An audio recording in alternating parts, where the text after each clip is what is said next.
찬양 성부 성자 성령 삼위일체 신께 영세 무궁하기까지 영광을 돌리세 영광을 돌리세.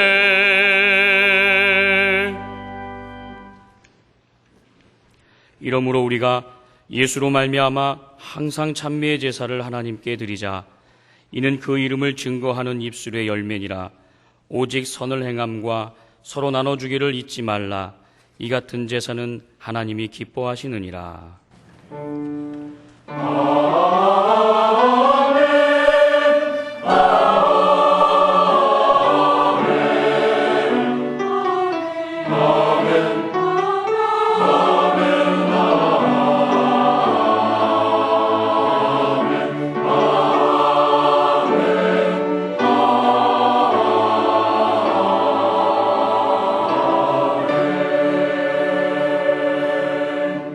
이 시간 하나님께서 우리에게 주시는 구약의 말씀은 신명기 24장 17절부터 22절까지입니다.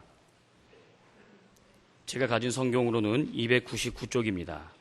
너는 객이나 고아의 송사를 억울하게 말며 과부의 옷을 전집하지 말라. 너는 애굽에서 종이 되었던 일과 내 하나님 여호와께서 너를 거기서 속량하신 것을 기억하라. 이러므로 내가 내게 이 일을 행하라 명하노라. 내가 밭에서 곡식을 벨 때에 그 한 무줄 밭에 잊어버렸거든 다시 가서 취하지 말고 객과 고아와 과부를 위하여 버려두라. 그리하면 내 하나님 여호와께서 내 손으로 하는 범사에 복을 내리시리라. 내가 내 감람나무를 떤 후에 그 가지를 다시 살피지 말고 그 남은 것은 객과 고아와 과부를 위하여 버려두며 내가 내 포도원의 포도를 딴 후에 그 남은 것을 다시 따지 말고 객과 고아와 과부를 위하여 버려두라. 너는 애굽 땅에서 종 되었던 것을 기억하라. 이러므로 내가 내게 이 일을 행하라 명하노라. 아멘. 주여 주신 말씀대로 살게 하소서. 살게 하소서. 하나님께서 우리에게 주시는 신약의 말씀은 갈라디아서 4장 12절부터 15절까지입니다. 제가 가진 성경으로는 306쪽입니다. 갈라디아서 4장 12절부터 15절까지입니다. 형제들아, 내가 너희와 같이 되었은즉 너희도 나와 같이 되기를 구하노라. 너희가 내게 해롭게 하지 아니하였느니라. 내가 처음에 육체의 약함을 인하여 너희에게 복음을 전한 것을 너희가 아는 바라. 너희를 시험하는 것이 내 육체에 있으되 이것을 너희가 업신여기지도 아니하며 버리지도 아니하고 오직 나를 하나님의 천사와 같이 또는 그리스도 예수와 같이 영접하였도다. 너희의 복이 지금 어디 있느냐? 내가 너희에게 증거하노니 너희가 할 수만 있었다면 너희의 눈이라도 빼어 나를 주었으리라. 아멘. 우리는 내가 하는 범사, 곧 모든 일이 이것이 직장일일 수도 있고 가정사일 수도 있고 농사나 장사 나아가서 어떤 비즈니스든지 또 꽃을 가꿔도 가축을 길러도 좌우간 내 손이 닿는 모든 일이 아무쪼록 잘 되고 형통하면 좋겠고 거기다가 하나님께서 복을 내려주시면 더욱 좋겠다는 생각을 하며 살아가고 있습니다. 그런데 하나님께서는 예수님의 보배로 오신 피로 값주고 사신 자녀들이 잘되고 형통하고 복되게 하도록 약속해 주셨습니다. 대강령은 신명기 29장 9절 그런즉 너희는 이 언약의 말씀을 지켜 행하라. 그리하면 너희의 하는 모든 일이 형통하리라. 하나님의 말씀을 받은 대로 그대로 지켜 행하면 하나님께서 형통하게 보장해 주시겠다는 말씀이고요. 이런 약속도 있습니다. 열왕기하서 18장 7절에 여호와께서 저와 함께 하시매 저가 어디로 가든지 형통하였더라. 하나님께서 함께 하는데 뭐가 걱정이겠어요? 그런데 어떻게 하면 하나님께서 함께 하시겠습니까? 반대로 말씀드리면 이렇습니다. 지저분한 곳에는 파리가 꼬여요. 아무리 무슨 장치를 해놔도 파리가 옵니다. 그러나 깨끗하면 파리에게 초청장을 보내도 안 와요. 우리 심령이 깨끗하고 믿음으로 하나님을 사모하며 살면 하나님께서 저절로 같이 오셔서 우리와 동행해 주시고 형통하게 해 주실 겁니다. 또 역대하 26장 5절을 보면 하나님의 묵시를 밝히 아는 스가랴에 사는 날에 하나님을 구하였고 저가 여호와를 구할 동안에는 하나님이 형통케 하셨더라. 스가랴 선지자가 하나님의 뜻을 잘 살펴서 신앙 지도를 하고 인생 인격 지도를 할 적에 그대로 따랐던 그때는 형통하게 해 주셨더라 하는 겁니다. 그 밖에도 하나님께서 형통케 하시거나 복을 주실 약속이 많이 있지만 그 중에서도 오늘의 구약 본문 중에서 특별히 19절에 네가 밭에서 곡식을 벨 때 그 한 뭇을 밭에 잊어버렸거든 다시 가서 취하지 말고 객과 고아와 과부를 위하여 버려두라. 그리하면 네 하나님 여호와께서 네 손으로 하는 범사에 복을 내리시리라. 또 22절에 너는 애굽 땅에서 종되었던 것을 기억하라. 이러므로 내가 네게 이 일을 행하라 명하노라. 또 신명기 10장 19절에 너희는 나그네를 사랑하라. 전에 너희는 애굽 땅에서 나그네 되었음이니라. 너희들이 애굽 땅에서 얼마나 고생했냐, 얼마나 핍박받았냐, 얼마나 구박받았냐.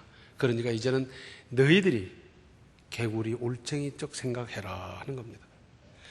또 오늘의 신약 본문 말씀 중에서 특별히 14절에 너희를 시험하는 것이 내 육체에 있으되 이것을 너희가 업신여기지도 아니하며 버리지도 아니하고 오직 나를 하나님의 천사와 같이 또는 그리스도 예수와 같이 영접하였도다. 당시 사람들은 이런 생각을 했더랬어요. 무슨 불구가 되면 하나님의 무슨 저주를 받은 것처럼 생각하면서 무시하고 했더랬는데 갈라디아 교회 교인들은 전혀 그러지 않았다 하는 겁니다. 그러면서 15절 하반절에 너희가 할 수만 있었다면 너희의 눈이라도 빼어 나를 주었으리라. 이것은 무슨 시적인 표현이 아니라 정말 실제로 그렇게 할 것 같이 바울을 아꼈더라 하는 것입니다. 또 말라기서 3장 5절 하반절을 보면 품꾼의 삭세에 대하여 억울케 하며 나를 경외치 아니하는 자들에게 속히 증거하리라. 만군의 여호와가 말하였느니라. 그러니까 품꾼의 삭세에 대해서 억울하게 하는 사람은 하나님 믿는 게 아니라는 거예요. 그리고 하나님께서 증거하겠다는 게 뭐예요? 심판하시겠다 하는 말씀 아니겠어요? 또 누가복음 3장 10절로 14절을 보면 예수께서 오시기 직전 세례 요한이 회개를 촉구한 절규에 나타난 반응이 있습니다. 무리가 물어 가로되 그러하면 우리가 무엇을 하리이까?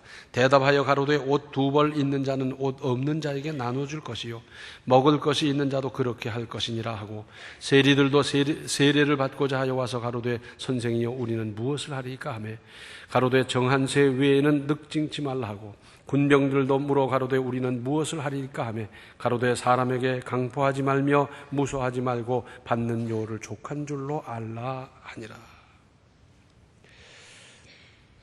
이러한 여러 말씀을 종합하고 요약하면 무슨 권한이 있다고 해서 남용하거나 횡포를 부리거나 그래서 약자를 억울하게 하지 말라 하는 말씀 아니겠습니까? 나아가서 고린도전서 8장 9절에 그런즉 너희의 자유함이 약한 자들에게 거치는 것이 되지 않도록 조심하라. 내가 노력해서 할뜰살뜰 모아서 부자가 되고 그걸 가지고 혹 사치를 했다면 없는 사람에게는 부담이 되지 않겠어요? 이만큼 조심하라는 것 아니겠습니까? 하나님은 약자 편이십니까? 많은 사람들이 그렇게 생각해요. 하나님은 약자의 편이다. 천만의 말씀입니다. 하나님은 편가르기 하는 분이 아니에요. 하나님은 약자를 특별히 돌보시는 분이십니다. 그래서 월권하거나 횡포를 부리거나 직권 남용하지 마십시오. 지금 나의 형편이 조금 낫다고 해서 약자를 함부로 대하면 어떻게 되는 줄 아십니까? 잠언 23장 22절과 23절에 약한 자를 약하다고 탈취하지 말며 곤고한 자를 청문해서 압제하지 말라. 대저 여호와께서 신원하여 주시고 또 그를 약탈한 자의 생명을 빼앗으시리라. 여기서 약탈한다는 말씀에 포함된 건 뭐냐면 월권하고 횡포를 부리고 직권을 남용해서 약자를 괴롭히면 뭐라고요? 생명을 빼앗으시리라. 부모가 자식을 소유물로 알아서 억울하게 하는 경우도 없지 않습니다. 그래서 자기 자녀들을 두들겨 패는데 얼마나 많이 팼는지 그냥 도저히 그 사람에게 맡길 수 없다 이런 결론도 나고 그러지 않습니까? 큰일 날 일입니다. 약자의 억울함을 신원하시는 하나님을 늘 의식할 필요가 있어요. 성경에는 약자의 억울함, 오해 등등 피해를 신원해 주신다는 말씀이 많이 나오고 있어요. 혹 집안이 어렵게 되어 큰 집에 얹혀 살면서 또는 작은 집에 신세지면서 구박받았던 일들이 우리 주변에 얼마나 많이 있습니까? 오늘의 구약 본문 14절 다시 보시면 너희를 시험하는 것이 내 육체의 이수도에 이것을 너희가 업신여기지도 아니하며 버리지도 아니하고 오직 나를 하나님의 천사와 같이 또는 그리스도 예수와 같이 영접하였도다. 바울은 준수한 외모의 사람이 아니었어요. 시력이 아주 나빠서 대피를 해야 될 정도였고요. 그러다 보니까 혹 업신여기기 쉬웠는데 전혀 업신여기지 아니하고 그를 통해서 주시는 하나님의 말씀을 받다 보니까 하나님같이 천사같이 예수님같이 그렇게 대우했던 그분들 얼마나 멋있어요. 그러다가 나중에 자기 눈이라도 빼어주고 싶을 정도로 얼마나 바울을 존중히 여겼겠습니까? 이게 멋있는 일 아닙니까? 우리 인생을 좀 멋있게 사십시다. 인간관계에 있어서 서로가 서로에게 고마움이 솟아나고 감사의 훈훈한 잔향이 남아 있어야 하지 않겠습니까? 만났더니 또 만났더니 여행이나 작업 등 함께하고 나서 대화를 마치면서 서로 마음의 평안과 감사가 물결치는 관계를 만들어 가도록 하십시다. 베드로전서 5장 3절을 개정판으로 보면 여러분은 여러분이 맡은 사람들을 지배하려고 하지 말고 양떼의 모범이 되십시오 그랬어요. 오늘 구약 본문 19절 다 아시지 않습니까? 내 손으로 하는 범자의 복을 내리시리라. 약자를 도와주고 그들을 붙들어주고 그들을 위해서 배려하면 하나님께서 내 손으로 하는 범자의 복을 내리시리라 그랬는데 인류 역사 이래 가장 억울하고 가장 잘못된 죽음을 누가 겪었습니까? 예수님. 예수님은 가장 억울하게 당하셨으나 아무도 누구도 억울하게 하지 않으셨습니다. 내가 당하고 말지 그런 마음이었어요. 그래서 가장 억울하게 십자가에 못 박혀 죄인들의 저주를 받아 그 끔찍한 십자가로 어떻게 됐습니까? 구원을 이루셨습니다. 그 십자가로 구원을 이루셨어요. 우리가 인생 살아가다가 혹 이런 일을 만난다고 하면 내가 당하고 말지. 우리 예수님 그렇게 당하셔서 마침내 구원을 이루셨는데 내가 당하는 게 낫지, 내가 당하고 말지. 그렇게 해야지 다른 사람 억울하게 해서야 되겠어요? 하나님께서 심판하시면 견딜 사람이 누가 있습니까? 오히려 이런 일을 잘 감당함으로 내 손으로 하는 범자에 무슨 일을 하든지 형통케 하시는 은혜를 입으면서 누리면서 그런 인생을 건설해 가시기 바랍니다. 기도하시겠습니다. 은혜로우신 아버지 하나님, 조그만 권한이 있다고, 조금 높다고, 조금 있다고 저희들을 얼마나 잘못된 인생을 살았습니까? 뻐기며 자랑하며 뽐내며 다른 사람에게 상처를 주기도 했더랬는데 다 믿음이 없었던 시절의 일입니다. 이제 깨달았사오니 저희들이 다시는 이런 길을 가는 것이 아니라 그런 사람들을 보듬고 또 포용하고 사랑하고 그리스도의 사랑으로 그들을 감싸 안을 수 있는 믿음의 사람들이 다 되게 하여 주셔서 내 손으로 하는 범자의 복을 주시는 그 은혜를 우리 모두가 받아 누리고 그 복이 가정의 직장의 사업의 자녀의 길이 대대손손 누릴 수 있는 이 은혜가 되게 하여 주시옵소서. 예수님의 이름 받들어 간절히 기도하옵나이다. 아멘. 상처받은 영혼을 보듬고 싸매주는 큰 믿음의 성도가 되십시오. 지금은 생명의 주 예수 그리스도의 은혜와 하나님 우리 아버지의 극진하신 사랑과 성령의 감화 감동 충만 교통하심이 억울함을 당할지언정 억울하게 하는 것이 아니라 억울한 사람들을 싸매고 보듬고 함께 돌봐서 내 손으로 하는 모든 범사에 형통케 하시리라는 약속과 체험 속에 살아가고자 하는 모든 성도들 말이오니 이제로부터 영원토록 함께 계시기를 간절히 축원하옵나이다. 아멘. 영광과 존귀를